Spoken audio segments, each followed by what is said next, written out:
পৃথিবীর সবচেয়ে কঠিন ধাক্কা হলো একদিন সবার মাঝে নিজেকে অ্যাভারেজ হিসেবে আবিষ্কার করা।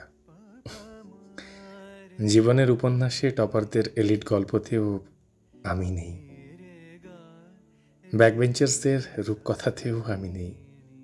নোটিশ বোর্ডে উঁকি দিয়ে রেজাল্ট খোঁজার সময় 3 ইডিয়টসের দৃশ্যটা চোখে ভাসে, আর নিজেকে কেমন যেন অস্তিত্বহীন মনে হতে থাকে। সবাই বলে চেষ্টায় সব হয়। বিশ্বকাপে আন্ডারডগ টিমটাও জিতে যায়, স্কুল পালিয়ে কেউ রবীন্দ্রনাথ হয়ে যায়, জুকারবার্গের ড্রপ আউটের মোটিভেশনাল স্টোরি ভেসে বেড়ায় বাতাসে। সে বাতাসে বুক ভরে নিঃশ্বাস নিয়েও অসাধারণ কেউ হতে না পারলে আরো বেশি সাফোকেটিং লাগে।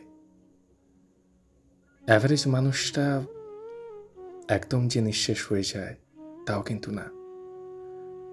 সে শূন্যও নয়, 100ও নয়।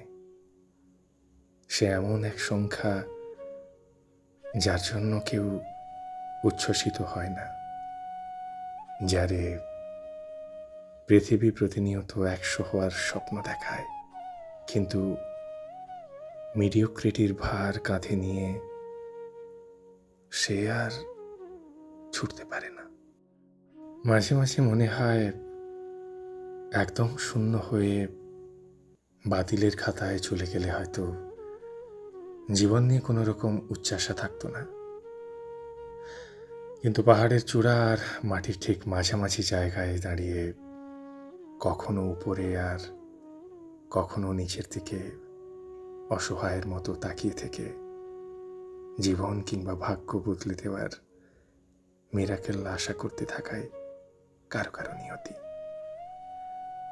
জীবনের সাথে যুদ্ধ করে হয়তো আর একটু ভালো থাকা যায়, কিন্তু নিয়তির সাথে কখনো যুদ্ধ হয় না।